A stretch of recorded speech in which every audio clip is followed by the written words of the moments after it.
श्री शिवाय नमस्तुभ्यम। जय माता रानी। दोस्तों, आपके अपने चैनल धर्म साधना में आपका बहुत बहुत स्वागत है। भगवान भोलेनाथ और माता पार्वती की कृपा सदैव आप और आपके समस्त परिवार पर बनी रहे। आज आप सुनेंगे शिव महापुराण का 7वां अध्याय। तो भगवान भोलेनाथ का अपने मन में ध्यान कीजिए और पूरे भक्तिभाव से इस पावन कथा का श्रवण करते हैं। और हाँ, कथा सुनने से पहले भगवान भोलेनाथ के नाम का जयकारा कमेंट बॉक्स में जरूर लगाइए। इसके साथ ही वीडियो को लाइक करना बिल्कुल मत भूलिए। और अगर आपको वीडियो अच्छी लगती है तो अपने दोस्त मित्रों में, परिवारजनों में और शिव भक्तों में इस वीडियो को ज्यादा से ज्यादा शेयर करके पुण्य के भागी बनिए। भगवान शिव की सेवा में शामिल हो जाइए। ब्रह्मा जी कहते हैं, हे देवर्षि नारद, जब नारायण देव जल में शयन करने लगे उस समय उनकी नाभि से भगवान शंकर की इच्छावश सहसा एक उत्तम कमल प्रकट हुआ, जो बहुत ही बड़ा था। उसमें असंख्य नाल दंड थे। उसकी कांति कनेर के फूल के समान पीले रंग की थी तथा उसकी लंबाई और चौड़ाई भी अनंत योजन थी। वह कमल करोड़ों सूर्यों के समान प्रकाशित हो रहा था। सुंदर होने के साथ ही वह संपूर्ण तत्वों से युक्त था और अत्यंत अद्भुत, परम रमणीय, दर्शन के योग्य तथा सबसे उत्तम था। तत्पश्चात कल्याणकारी परमेश्वर सांब सदाशिव ने पूर्ववत प्रयत्न करके मुझे अपने दाहिने अंग से उत्पन्न किया। हे मुने, उन महेश्वर ने मुझे तुरंत ही अपनी माया से मोहित करके नारायण देव के नाभि कमल में डाल दिया और लीला पूर्वक मुझे वहां से प्रकट किया। इस प्रकार उस कमल के पुत्र के रूप में मुझ हिरण्यगर्भ का जन्म हुआ। मेरे 4 मुख हुए और शरीर की कांति लाल हुई। मेरे मस्तक त्रिपुंड की रेखा से अंकित थे। हे तात, भगवान शिव की माया से मोहित होने के कारण मेरी ज्ञान शक्ति इतनी दुर्बल हो रही थी कि मैंने उस कमल के सिवा दूसरे किसी को अपने शरीर का जनक या पिता नहीं जाना। मैं कौन हूँ, कहाँ से आया हूँ, मेरा कार्य क्या है, मैं किसका पुत्र होकर उत्पन्न हुआ हूँ और किसने इस समय मेरा निर्माण किया है। इस प्रकार संशय में पड़े हुए मेरे मन में यह विचार उत्पन्न हुआ कि मैं किस लिए मोह में पड़ा हुआ हूँ। जिसने मुझे उत्पन्न किया है उसका पता लगाना तो बहुत ही सरल है। इस कमल पुष्प का जो पत्र युक्त नाल है उसका उद्गम स्थान इस जल के भीतर नीचे की ओर ही है। जिसने मुझे उत्पन्न किया होगा वह पुरुष भी वही होगा, इसमें कोई संशय नहीं है। तब ऐसा निश्चय करके मैंने अपने को कमल से नीचे उतारा। हे मुने, मैं उस कमल की एक एक नाल में गया और सैकड़ों वर्षों तक वहां भ्रमण करता रहा, किंतु कहीं भी उस कमल के उद्गम का उत्तम स्थान मुझे नहीं मिला। तब पुनः संशय में पड़कर मैं उस कमल पुष्प पर जाने को उत्सुक हुआ और नाल के मार्ग से उस कमल पर चढ़ने लगा। इस तरह बहुत ऊपर जाने पर भी मैं उस कमल के कोश को न पा सका। उस दशा में मैं और भी मोहित हो उठा। हे मुने, उस समय भगवान शिव की इच्छा से परम मंगलमयी उत्तम आकाशवाणी प्रकट हुई, जो मेरे मोह का विध्वंस करने वाली थी। उस वाणी ने कहा, तपस्या करो। तब उस आकाशवाणी को सुनकर मैंने अपने जन्मदाता पिता का दर्शन करने के लिए उस समय पुनः प्रयत्न पूर्वक 12 वर्षों तक घोर तपस्या की। तब मुझ पर अनुग्रह करने के लिए ही 4 भुजाओं और सुंदर नेत्रों से सुशोभित भगवान विष्णु वहां सहसा प्रकट हो गए। उन परम पुरुष ने अपने हाथ में शंख, चक्र, गदा और पद्म धारण कर रखे थे। उनके सारे अंग सचल जलधर के समान श्याम कांति से सुशोभित थे और उन परम प्रभु ने सुंदर पीतांबर पहन रखा था। उनके मस्तक आदि अंगों में मुकुट और महामूल्यवान आभूषण शोभा पाते थे। उनका मुखार विंद प्रसन्नता से खिला हुआ था। मैं उनकी छवि पर मोहित हो रहा था। वे मुझे करोड़ों कामदेवों के समान मनोहर दिखाई दिए। उनका वह अत्यंत सुंदर रूप देखकर मुझे बड़ा आश्चर्य हुआ। वे सांवली और सुनहरी आभा से उद्भासित हो रहे थे। उस समय उन सद सत्व स्वरूप सर्वात्मा 4 भुजा धारण करने वाले महाबाहु नारायण देव को वहां उस रूप में अपने देखकर मुझे बड़ा हर्ष हुआ। तदनंतर उन नारायण देव के साथ मेरी बातचीत आरंभ हुई और भगवान शिव की लीला से वहां हम दोनों में कुछ विवाद छिड़ गया। इसी समय हम लोगों के बीच में एक महान अग्नि स्तंभ ज्योतिर्मय लिंग प्रकट हुआ। मैंने और श्री हरि विष्णु ने क्रमशः ऊपर और नीचे जाकर उसके आदि अंत का पता लगाने के लिए बड़ा प्रयत्न किया, परंतु हमें कहीं भी उसका ओर छोर नहीं मिला। मैं थक कर ऊपर से नीचे लौट आया और भगवान विष्णु भी उसी तरह नीचे से ऊपर आकर मुझसे मिले। हम दोनों शिव की माया से मोहित थे। श्री हरि ने मेरे साथ आगे पीछे और अगल बगल से परमेश्वर शिव को प्रणाम किया। फिर वे सोचने लगे, यह क्या वस्तु है, इसके स्वरूप का निर्देश नहीं किया जा सकता, क्योंकि न तो इसका कोई नाम है और न कर्म है। लिंग रहित तत्व ही यहाँ लिंग भाव को प्राप्त हो गया है। ध्यान मार्ग में भी इसके स्वरूप का कुछ पता नहीं चलता। इसके बाद मैं और श्री हरि दोनों ने अपने चित्त को स्वस्थ करके उस अग्नि स्तंभ को प्रणाम करना आरंभ किया। हम दोनों बोले, हे महाप्रभु, हम आपके स्वरूप को नहीं जानते। आप जो कोई भी क्यों न हो, आपको हमारा नमस्कार है। महेशान, आप शीघ्र ही हमें अपने यथार्थ रूप का दर्शन कराइए। हे मुनि श्रेष्ठ, इस प्रकार अहंकार से आविष्ट हुए हम दोनों ही वहां नमस्कार करने लगे। ऐसा करते हुए हमारे 100 वर्ष बीत गए। और अब आप सुनेंगे कि ब्रह्मा और विष्णु को भगवान शिव के शब्दमय शरीर का दर्शन किस प्रकार से हुआ। ब्रह्मा जी कहते हैं, हे मुनि श्रेष्ठ नारद, इस प्रकार हम दोनों देवता गर्व रहित हो निरंतर प्रणाम करते रहे। हम दोनों के मन में एक ही अभिलाषा थी कि इस ज्योतिर्लिंग के रूप में प्रकट हुए परमेश्वर प्रत्यक्ष दर्शन दे। भगवान शंकर, जो कि दीनों के प्रतिपालक हैं, अहंकारियों का गर्व चूर्ण करने वाले तथा सबके अविनाशी प्रभु हैं, वे हम दोनों पर दयालु हो गए और उस समय उन सुरश्रेष्ठ से ओम ओम ऐसा शब्द रूप नाद प्रकट हुआ जो स्पष्ट रूप से सुनाई देता था। जोर से प्रकट होने वाले उस शब्द के विषय में यह क्या है, ऐसा सोचते हुए समस्त देवताओं के आराध्य भगवान विष्णु मेरे साथ संतुष्ट चित्त से खड़े रहे। वे सर्वथा वैर भाव से रहित थे। उन्होंने लिंग के दक्षिण भाग में सनातन आदि वर्ण आकार का दर्शन किया और उत्तर भाग में उकार का, मध्य भाग में मकार का और अंत में ओम इस नाद का साक्षात दर्शन एवं अनुभव किया।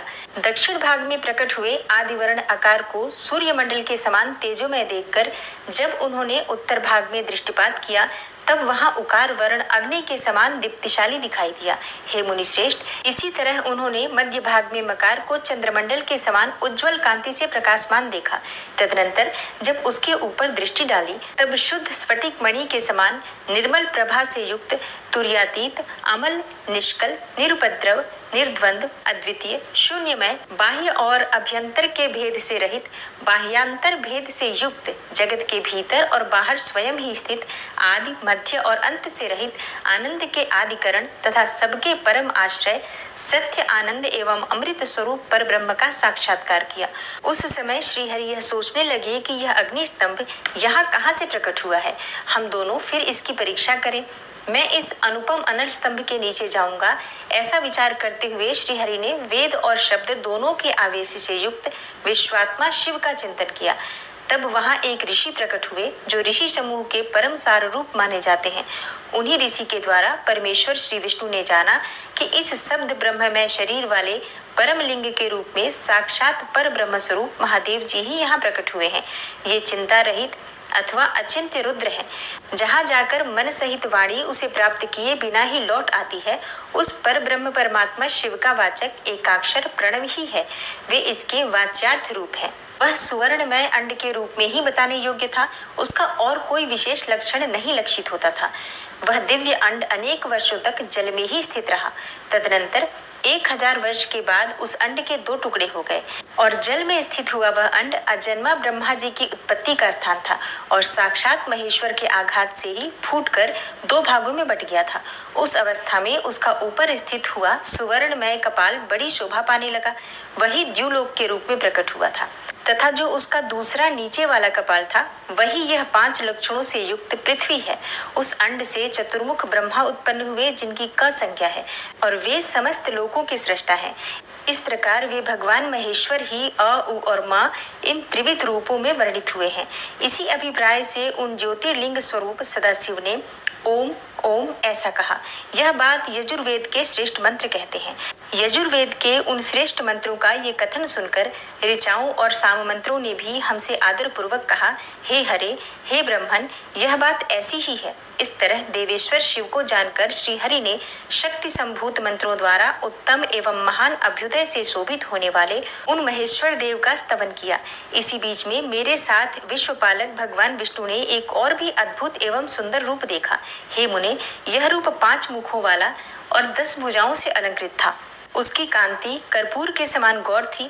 वह नाना प्रकार की छटाओं से छविमान और भांति भांति के आभूषणों से विभूषित था। उस परम उदार, महापराक्रमी और महापुरुष के लक्षणों से संपन्न अत्यंत उत्कृष्ट रूप का दर्शन करके मैं और श्रीहरि दोनों कृतार्थ हो गए। तत्पश्चात परमेश्वर भगवान महेश प्रसन्न हो अपने दिव्य शब्दमय रूप को प्रकट करके हंसते हुए खड़े हो गए। आकार उनका मस्तक और आकार ललाट है। इकार दाहिना और ईकार बायां नेत्र है। उकार को उनका दाहिना और उकार को बायां कान बताया जाता है। ऋकार उन परमेश्वर का दायां कपोल है और ऋकार बायां। री और री ये दोनों नासिकाओं के दोनों छिद्र हैं। एकार उन सर्वव्यापी प्रभु का ऊपरी ओष्ठ है और एकार अधर। ओकार तथा औकार ये दोनों क्रमशः उनकी ऊपर और नीचे की दो दंत पंक्तियां हैं। अम और अह उन देवाधिदेव शूलधारी शिव के दोनों तालु हैं। क आदि 5 अक्षर उनके दाहिने 5 हाथ हैं और च आदि 5 अक्षर बाएं 5 हाथ। ट आदि और त आदि 5 अक्षर उनके पैर हैं। पकार पेट है और फकार को दाहिना पार्श्व बताया जाता है और बकार को बायां पार्श्व। भकार को कंधा कहते हैं। मकार उन योगी महादेव शंभु का हृदय है। य से लेकर स तक ये 7 अक्षर सर्वव्यापी शिव के शब्दमय शरीर की 7 धातुएं हैं। हकार उनकी नाभि है और छकार को मेढु कहा जाता है। इस प्रकार निर्गुण एवं गुण स्वरूप परमात्मा के शब्दमय रूप को भगवती उमा के साथ देखकर मैं और श्री हरि दोनों कृतार्थ हो गए। इस तरह शब्द ब्रह्ममय शरीरधारी महेश्वर शिव का दर्शन पाकर मेरे साथ श्री हरि ने उन्हें प्रणाम किया और पुनः ऊपर की ओर देखा। उस समय उन्हें 5 कलाओं से युक्त ओमकार जनित मंत्र का साक्षात्कार हुआ। तत्पश्चात महादेव जी का ओम तत्वमसि यह महावाक्य दृष्टिगोचर हुआ, जो परम तत्व मंत्र रूप है तथा शुद्ध स्फटिक के समान निर्मल है। फिर संपूर्ण धर्म और अर्थ का साधक तथा बुद्धि स्वरूप गायत्री नामक दूसरा महान मंत्र लक्षित हुआ, जिसमें 24 अक्षर हैं तथा जो चारों पुरुषार्थ रूपी फल देने वाला है। तत्पश्चात महामृत्युंजय मंत्र, फिर पंचाक्षर मंत्र तथा दक्षिणामूर्ति संज्ञक चिंतामणि मंत्र का साक्षात्कार हुआ। इस प्रकार 5 मंत्रों की उपलब्धि करके भगवान श्री हरि उनका जप करने लगे। तदनंतर ऋक, यजुः और शाम ये जिनके रूप हैं, जो ईशों के मुकुटमणि ईशान हैं, जो पुरातन पुरुष हैं, जिनका हृदय अघोर अर्थात सौम्य है, जो हृदय को प्रिय लगने वाले सर्वगुह्य सदाशिव हैं, जिनके चरण वाम परम सुंदर हैं, जो महान देवता है और महान सर्पराज को आभूषण के रूप में धारण करते हैं, जिनके सभी ओर पैर और सभी ओर नेत्र हैं, जो मुझ ब्रह्मा के भी अधिपति, कल्याणकारी तथा सृष्टि पालन एवं संहार करने वाले हैं। उन वरदायक शाम्ब शिव का मेरे साथ भगवान विष्णु ने प्रिय वचनों द्वारा संतुष्ट चित्त से स्तवन किया। तब नारद जी के पूछने पर ब्रह्मा जी बोले, हे मुने, हमें पूर्वोक्त आदेश देकर जब महादेव जी अंतर्ध्यान हो गए, तब मैं उनकी आज्ञा का पालन करने के लिए ध्यान मग्न हो कर्तव्य का विचार करने लगा। उस समय भगवान शंकर को नमस्कार करके श्री हरि से ज्ञान पाकर परमानंद को प्राप्त हो मैंने सृष्टि करने का ही निश्चय किया। हे तात, भगवान विष्णु भी वहां सदाशिव को प्रणाम करके मुझे आवश्यक उपदेश देकर तत्काल अदृश्य हो गए। वे ब्रह्मांड से बाहर जाकर भगवान शिव की कृपा प्राप्त करके वैकुंठ धाम में जा पहुंचे और सदा वहीं रहने लगे। मैंने सृष्टि की इच्छा से भगवान शिव और विष्णु का स्मरण करके पहले के रचे हुए जल में अपनी अंजलि डालकर जल को ऊपर की ओर उछाला। इससे वहां एक अंड प्रकट हुआ, जो 24 तत्वों का समूह कहा जाता है। हे विप्रवर, यह विराट आकार वाला अंड जड़ रूप ही था। उसमें चेतनता न देखकर मुझे बड़ा संशय हुआ और मैं अत्यंत कठोर तप करने लगा। 12 वर्षों तक भगवान विष्णु के चिंतन में लगा रहा। हे तात, वह समय पूर्ण होने पर भगवान श्री हरि स्वयं प्रकट हुए और बड़े प्रेम से मेरे अंगों का स्पर्श करते हुए मुझसे प्रसन्नता पूर्वक बोले। श्री हरि विष्णु ने कहा, हे ब्रह्मन, तुम वर मांगो, मैं प्रसन्न हूँ। मुझे तुम्हारे लिए कुछ भी अदेय नहीं है। भगवान शिव की कृपा से मैं सब कुछ देने में समर्थ हूँ। ब्रह्मा बोले, अर्थात मैंने कहा, हे महाभाग, आपने जो मुझ पर कृपा की है वह सर्वथा उचित ही है, क्योंकि भगवान शंकर ने मुझे आपके हाथों में सौंप दिया है। हे विष्णु, आपको नमस्कार है। आज मैं आपसे जो कुछ मांगता हूँ उसे दीजिए। हे प्रभु, यह विराट रूप 24 तत्वों से बना हुआ अंड किसी तरह चेतन नहीं हो रहा है, जड़ीभूत दिखाई देता है। हे हरे, इस समय भगवान शिव की कृपा से आप यहाँ प्रकट हुए हैं, अतः भगवान शंकर की सृष्टि शक्ति या विभूति से प्राप्त हुए इस अंड में चेतनता लाइए। मेरे ऐसा कहने पर शिव की आज्ञा से तत्पर रहने वाले महाविष्णु ने अनंत रूप का आश्रय ले उस अंड में प्रवेश किया। उस समय उन परम पुरुष के सहस्त्रों मस्तक, सहस्त्रों नेत्र और सहस्त्रों पैर थे। उन्होंने भूमि को सब ओर से घेर कर उस अंड को व्याप्त कर लिया। मेरे द्वारा भली भांति स्तुति की जाने पर जब श्री हरि विष्णु ने उस अंड में प्रवेश किया, तब वह 24 तत्वों का विकार रूप अंड सचेतन हो गया। पाताल से लेकर सत्यलोक तक की अवधि वाले उस अंड के रूप में वहां साक्षात श्री हरि ही विराजने लगे। और उस विराट अंड में व्यापक होने से ही वे प्रभु वैराज पुरुष कहलाए। पंचमुख महादेव ने केवल अपने रहने के लिए सुरम्य कैलाश नगर का निर्माण किया, जो सब लोकों से ऊपर सुशोभित होता है। हे देवर से, संपूर्ण ब्रह्मांड का नाश हो जाने पर भी वैकुंठ और कैलाश, इन दो धामों का यहाँ कभी नाश नहीं होता। हे मुनिश्रेष्ठ, मैं सत्यलोक का आश्रय लेकर रहता हूँ। हे तात, महादेव जी की आज्ञा से ही मुझ में सृष्टि रचने की इच्छा उत्पन्न हुई है। सनक आदि मेरे 4 मानस पुत्र हैं, जो मुझ ब्रह्मा के ही समान हैं। वे महान वैराग्य से संपन्न तथा उत्तम व्रत का पालन करने वाले हुए उनका मन सदा भगवान शिव के चिंतन में ही लगा रहता है। वे संसार से विमुख एवं ज्ञानी हैं। उन्होंने मेरे आदेश देने पर भी सृष्टि के कार्य में मन नहीं लगाया। ये मुनि श्रेष्ठ नारद, सनक आदि कुमारों के दिए हुए नकारात्मक उत्तर को सुनकर मैंने बड़ा भयंकर क्रोध प्रकट किया। उस समय मुझ पर मोह छा गया। उस अवसर पर मैंने मन ही मन भगवान विष्णु का स्मरण किया।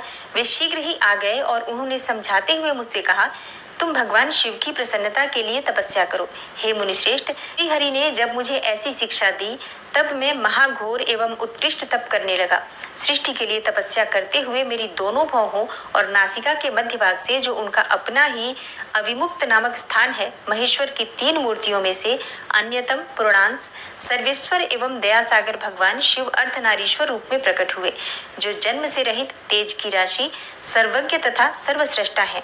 उन नील लोहित नामधारी साक्षात उमा वल्लभ शंकर को सामने देखकर बड़ी भक्ति से मस्तक झुकाकर उनकी स्तुति करके मैं बड़ा प्रसन्न हुआ और उन देव देवेश्वर से बोला, हे प्रभु, आप भांति भांति के जीवों की सृष्टि कीजिए। मेरी यह बात सुनकर उन देवाधिदेव महेश्वर रुद्र ने अपने ही समान बहुत से रुद्रगणों की सृष्टि की।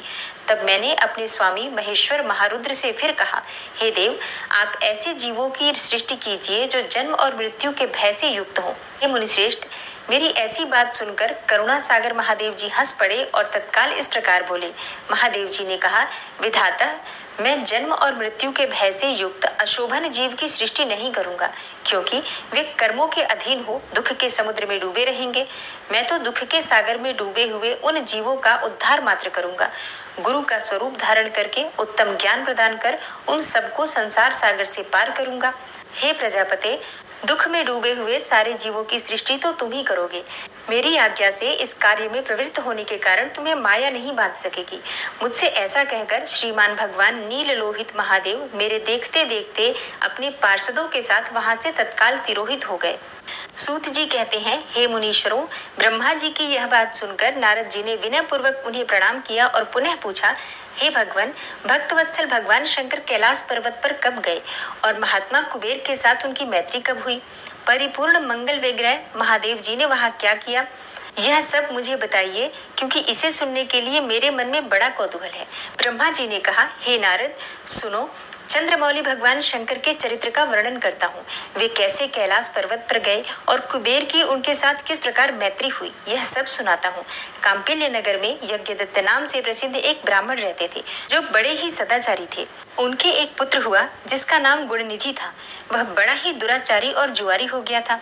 तब पिता ने अपने उस पुत्र को त्याग दिया। वह घर से निकल गया और कई दिनों तक भूखा भटकता रहा।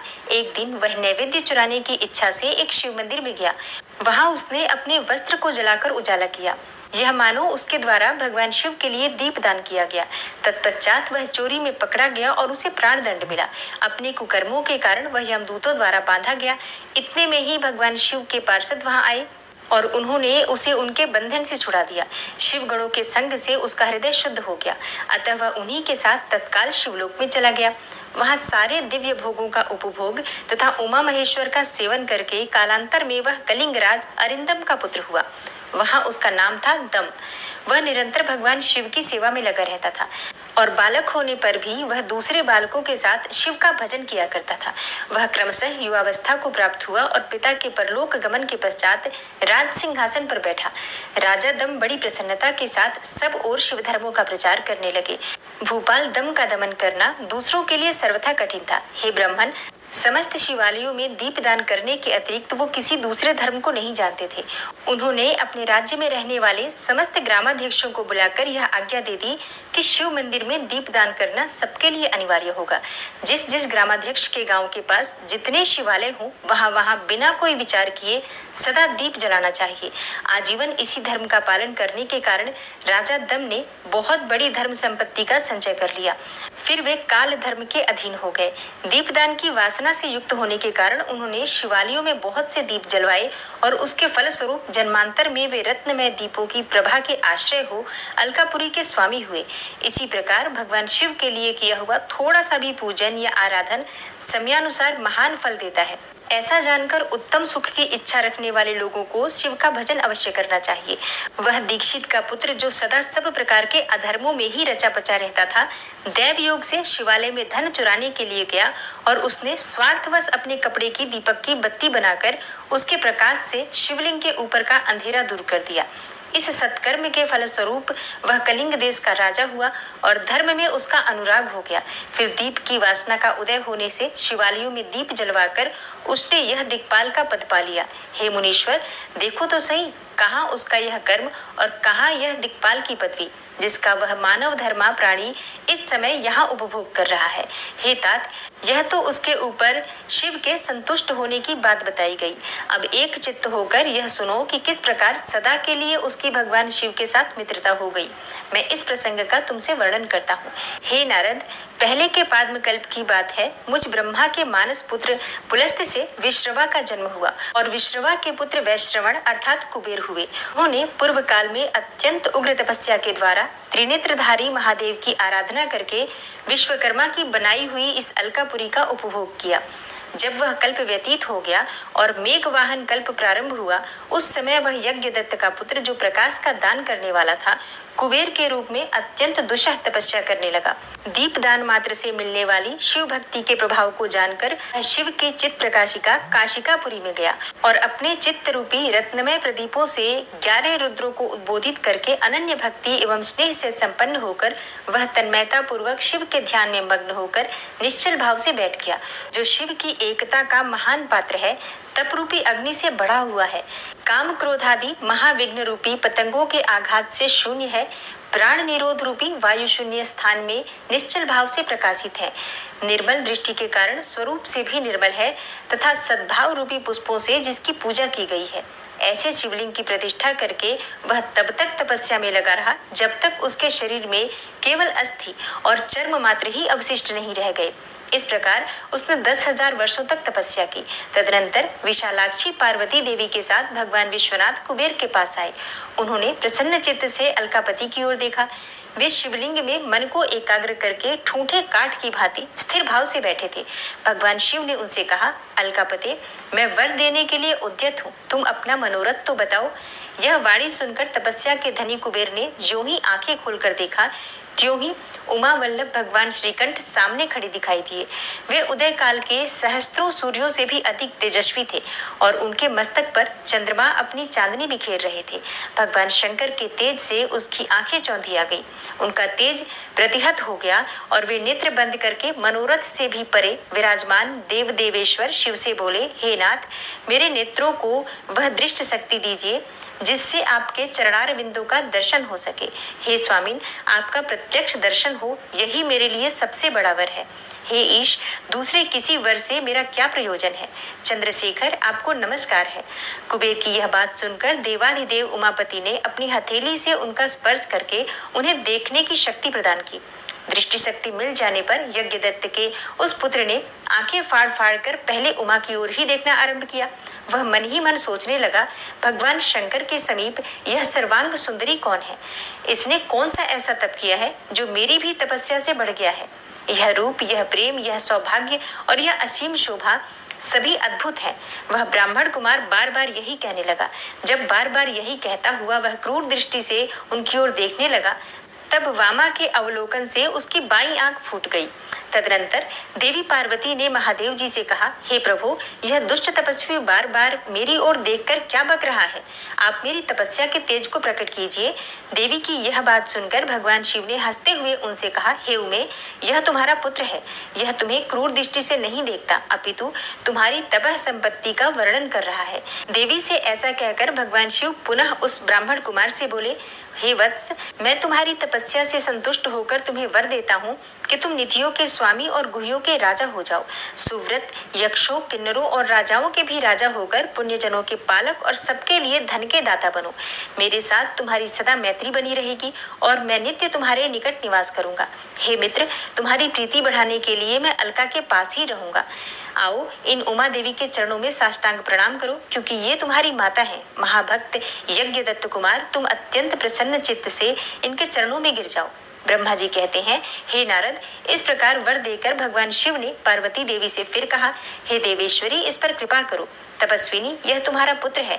भगवान शंकर का यह कथन सुनकर जगदम्बा पार्वती ने प्रसन्न चित्त होकर यज्ञदत्त से कहा, हे वत्स, भगवान शिव में तुम्हारी सदा निर्मल भक्ति बनी रहे।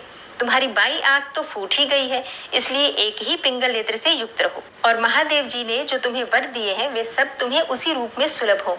बेटा, मेरे रूप के प्रति ईर्ष्या करने के कारण तुम कुबेर नाम से प्रसिद्ध होगे।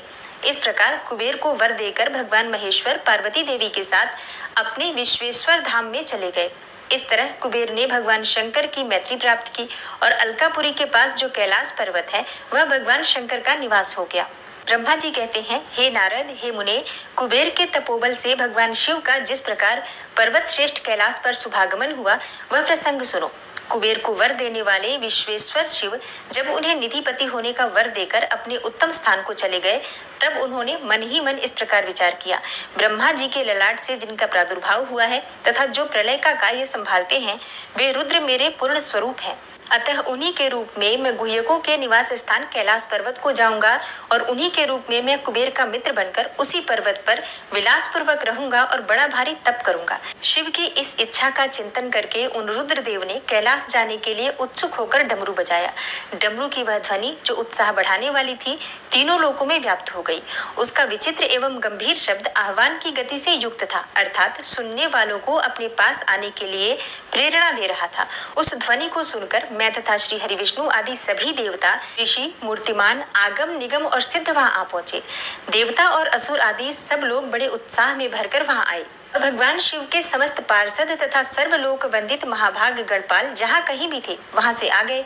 इतना कहकर ब्रह्मा जी ने वहां आए हुए गणपालों का नामोल्लेख पूर्वक विस्तृत परिचय दिया।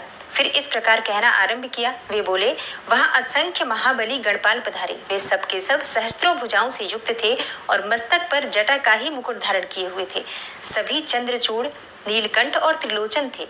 हार, कुंडल, केयूर तथा मुकुट आदि से अलंकृत थे। वे मेरे, श्री विष्णु के तथा इंद्र के समान तेजस्वी जान पड़ते थे। अणिमा आदि 8 सिद्धियों से घिरे थे तथा करोड़ों सूर्यों के समान उद्भासित हो रहे थे। उस समय भगवान शिव ने विश्वकर्मा को उस पर्वत पर निवास स्थान बनाने की आज्ञा दी। अनेक भक्तों के साथ अपने और दूसरों के लिए यथा योग्य आवास तैयार करने का आदेश दिया। हे मुने, तब विश्वकर्मा ने भगवान शिव की आज्ञा के अनुसार उस पर्वत पर जाकर शीघ्र ही नाना प्रकार के गृहों की रचना की। फिर श्री हरि की प्रार्थना से कुबेर पर अनुग्रह करके भगवान शिव सानंद कैलाश पर्वत पर गए। उत्तम मुहूर्त में अपने स्थान में प्रवेश करके भक्तवत्सल परमेश्वर शिव ने सबको प्रेम दान दे सनाथ किया। इसके बाद आनंद से भरे हुए श्री हरि विष्णु आदि समस्त देवताओं, मुनियों और सिद्धों ने शिव का प्रसन्नता पूर्वक अभिषेक किया। हाथों में नाना प्रकार की भेंटें लेकर सबने क्रमशः उनका पूजन किया और बड़े उत्सव के साथ उनकी आरती उतारी। हे मुने, उस समय आकाश से फूलों की वर्षा हुई जो मंगल सूचक था। सब ओर जय जयकार और नमस्कार के शब्द गूंजने लगे। महान उत्साह फैला हुआ था जो सबके सुख को बढ़ा रहा था। उस समय सिंहासन पर बैठकर श्री हरि विष्णु आदि सभी देवताओं द्वारा की हुई यथोचित सेवा को बारंबार ग्रहण करते हुए भगवान शिव बड़ी शोभा पा रहे थे। देवता आदि सब लोगों ने सार्थक एवं प्रिय वचनों द्वारा लोक कल्याणकारी भगवान शंकर का पृथक पृथक स्तवन किया। सर्वेश्वर प्रभु ने प्रसन्न चित्त से वह स्तवन सुनकर उन सबको प्रसन्नता पूर्वक मनोवांछित वर एवं अभिष्ट वस्तुएं प्रदान की। हे मुने, तदनंतर श्री विष्णु के साथ मैं तथा अन्य सब देवता और मुनि मनोवांछित वस्तु पाकर आनंदित हो भगवान शिव की आज्ञा से अपने अपने धाम को चले गए। कुबेर भी शिव की आज्ञा से प्रसन्नता पूर्वक अपने स्थान को गए। फिर वे भगवान शंभु, जो सर्वथा स्वतंत्र हैं, योग परायण एवं ध्यान तत्पर हो, पर्वत प्रवर कैलाश पर रहने लगे। कुछ काल बिना पत्नी के ही बिताकर परमेश्वर शिव ने दक्ष कन्या सती को पत्नी के रूप में प्राप्त किया। हे देवर से, फिर वे महेश्वर दक्ष कुमारी सती के साथ विहार करने लगे और लोकाचार परायण हो सुख का अनुभव करने लगे। हे मुनीश्वर, इस प्रकार मैंने तुमसे यह रुद्र के अवतार का वर्णन किया है। साथ ही उनके कैलाश पर आगमन और कुबेर के साथ मैत्री का भी प्रसंग सुनाया है। कैलाश के अंतर्गत होने वाली उनकी ज्ञानवर्धिनी लीला का भी वर्णन किया, जो इहलोक और परलोक में सदा संपूर्ण मनोवांछित फलों को देने वाली है। जो मनुष्य एकाग्र चित्त हो इस कथा को सुनता या पढ़ता है, वह इस लोक में भोग पाकर परलोक में मोक्ष लाभ करता है। इस प्रकार से रुद्र संहिता का सृष्टि खंड संपूर्ण हुआ और अब रुद्र संहिता का सती खंड प्रारंभ हुआ है। सती खंड में नारद जी के प्रश्न और ब्रह्मा जी के द्वारा उनका उत्तर, सदाशिव से त्रिदेवों की उत्पत्ति तथा ब्रह्मा जी से देवता आदि की सृष्टि के पश्चात एक नारी और एक पुरुष का प्राकट्य हुआ। तो कौन थी वो नारी और कौन थे वो पुरुष, ये हम जानेंगे आगे की कथा में। नारद जी बोले, हे महाभाग, हे महाप्रभु, विधाता आपके मुखार विंद से मंगलकारिणी शंभु कथा सुनते सुनते मेरा जी नहीं भर रहा है। अतः भगवान शिव का सारा शुभ चरित्र मुझसे कहिए। संपूर्ण विश्व की सृष्टि करने वाले ब्रह्मदेव, मैं सती की कीर्ति से युक्त शिव का दिव्य चरित्र सुनना चाहता हूँ। शोभाशालिनी सती किस प्रकार दक्ष पत्नी के गर्भ से उत्पन्न हुई, महादेव जी ने किस प्रकार विवाह का विचार किया, पूर्व काल में दक्ष के प्रति रोष होने के कारण सती ने अपने शरीर का त्याग कैसे किया, चेतनाकाश को प्राप्त होकर वे फिर हिमालय की कन्या कैसे हुई, पार्वती ने किस प्रकार उग्र तपस्या की और कैसे उनका विवाह हुआ, कामदेव का नाश करने वाले भगवान शंकर के आधे शरीर में वे किस प्रकार स्थान पा सकी। हे महामते, इन सब बातों को आप विस्तार पूर्वक कहिए, क्योंकि आपके समान दूसरा कोई संशय का निवारण करने वाला न है और न होगा। ब्रह्मा जी ने कहा, हे मुने, देवी सती और भगवान शिव का शुभ यश परम पावन, दिव्य तथा गोपनीय से भी अत्यंत गोपनीय है। तुम वह सब मुझसे सुनो। पूर्व काल में भगवान शिव निर्गुण, निर्विकल्प, निराकार, शक्ति रहित, चिन्मय तथा सत और असत से विलक्षण स्वरूप में प्रतिष्ठित थे। फिर वे ही प्रभु सगुण और शक्तिमान होकर विशिष्ट रूप धारण करके स्थित हुए। उनके साथ भगवती उमा विराजमान थी। हे विप्रवर, वे भगवान शिव दिव्य आकृति से सुशोभित हो रहे थे। उनके मन में कोई विकार नहीं था। वे अपने परात्पर स्वरूप में प्रतिष्ठित थे। हे मुनि श्रेष्ठ, उनके बाएं अंग से भगवान विष्णु, दाएं अंग से मैं अर्थात ब्रह्मा और मध्य अंग अर्थात हृदय से रुद्रदेव प्रकट हुए। मैं ब्रह्मा सृष्टि करता हुआ भगवान विष्णु जगत का पालन करने लगे और स्वयं रुद्र ने संहार का कार्य संभाला। इस प्रकार भगवान सदाशिव स्वयं ही तीन रूप धारण करके स्थित हुए। उन्हीं की आराधना करके मुझ लोक पितामह ब्रह्मा ने देवता, असुर और मनुष्य आदि संपूर्ण जीवों की सृष्टि की। दक्ष आदि प्रजापतियों और देव शिरोमणियों की सृष्टि करके मैं बहुत प्रसन्न हुआ तथा अपने को सबसे अधिक ऊंचा मानने लगा।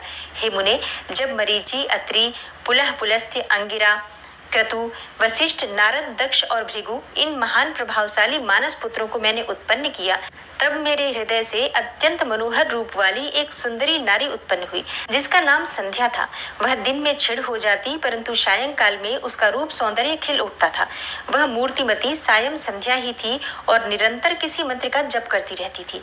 सुंदर भौहों वाली वह नारी सौंदर्य की चरम सीमा को पहुंची हुई थी और मुनियों के भी मन को मोह लेती थी। इसी तरह मेरे मन से एक मनोहर पुरुष भी प्रकट हुआ, जो अत्यंत अद्भुत था। उसके शरीर का मध्य भाग कटि प्रदेश पतला था, दांतों की पक्तियां बड़ी सुंदर थीं। उसके अंगों से मतवाले हाथी की सी गंध प्रकट होती थी। नेत्र प्रफुल्ल कमल के समान शोभा पाते थे। अंगों में केशर लगा रहता था, जिसकी सुगंध नासिका को तृप्त कर रही थी। उस पुरुष को देखकर दक्ष आदि मेरे सभी पुत्र अत्यंत उत्सुक हो उठे। उनके मन में विस्मय भर गया था। जगत की सृष्टि करने वाले मुझे जगदीश्वर ब्रह्मा की ओर देखकर उस पुरुष ने विनय से गर्दन झुका दी और मुझे प्रणाम करके कहा। वह पुरुष बोला, हे ब्रह्मन, मैं कौन सा कार्य करूंगा? मेरे योग्य जो काम हो उसमें मुझे लगाइए, क्योंकि हे विधाता, आज आप ही सबसे अधिक माननीय और योग्य पुरुष हैं। यह लोक आपसे ही शोभित हो रहा है। ब्रह्मा जी ने कहा, हे भद्र पुरुष, तुम अपने इसी स्वरूप से तथा फूल के बने हुए 5 बाणों से स्त्रियों और पुरुषों को मोहित करते हुए सृष्टि के सनातन कार्य को चलाओ। इस चराचर त्रिभुवन में ये देवता आदि कोई भी जीव तुम्हारा तिरस्कार करने में समर्थ नहीं होंगे। तुम छिपे रूप से प्राणियों के हृदय में प्रवेश करके सदा स्वयं उनके सुख का हेतु बनकर सृष्टि का सनातन कार्य चालू रखो। समस्त प्राणियों का जो मन है वह तुम्हारे पुष्पमय बाणों का सदा अनायास ही अद्भुत लक्ष्य बन जाएगा और तुम निरंतर उन्हें मदमत्त किए रहोगे। यह मैंने तुम्हारा कर्म बताया है जो सृष्टि का प्रवर्तक होगा, और तुम्हारे ठीक ठीक नाम क्या होंगे इस बात को मेरे ये पुत्र बताएंगे।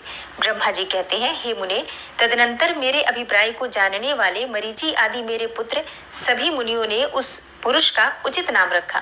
दक्ष आदि प्रजापतियों ने उसका मुंह देखते ही परोक्ष के भी सारे वृतांत जानकर उसे रहने के लिए स्थान और पत्नी प्रदान की। मेरे पुत्र मरीचि आदि द्विजों ने उस पुरुष के नाम निश्चित करके उससे यह युक्त युक्त बात कही। ऋषि बोले, तुम जन्म लेते ही हमारे मन को भी मथने लगे हो, इसलिए लोक में मनमथ नाम से विख्यात होगे। हे मनोभव, तीनों लोकों में तुम इच्छानुसार रूप धारण करने वाले हो। तुम्हारे समान सुंदर दूसरा कोई नहीं है, अतः काम रूप होने के कारण तुम काम नाम से भी विख्यात हो। लोगों को मदमत्त बना देने के कारण तुम्हारा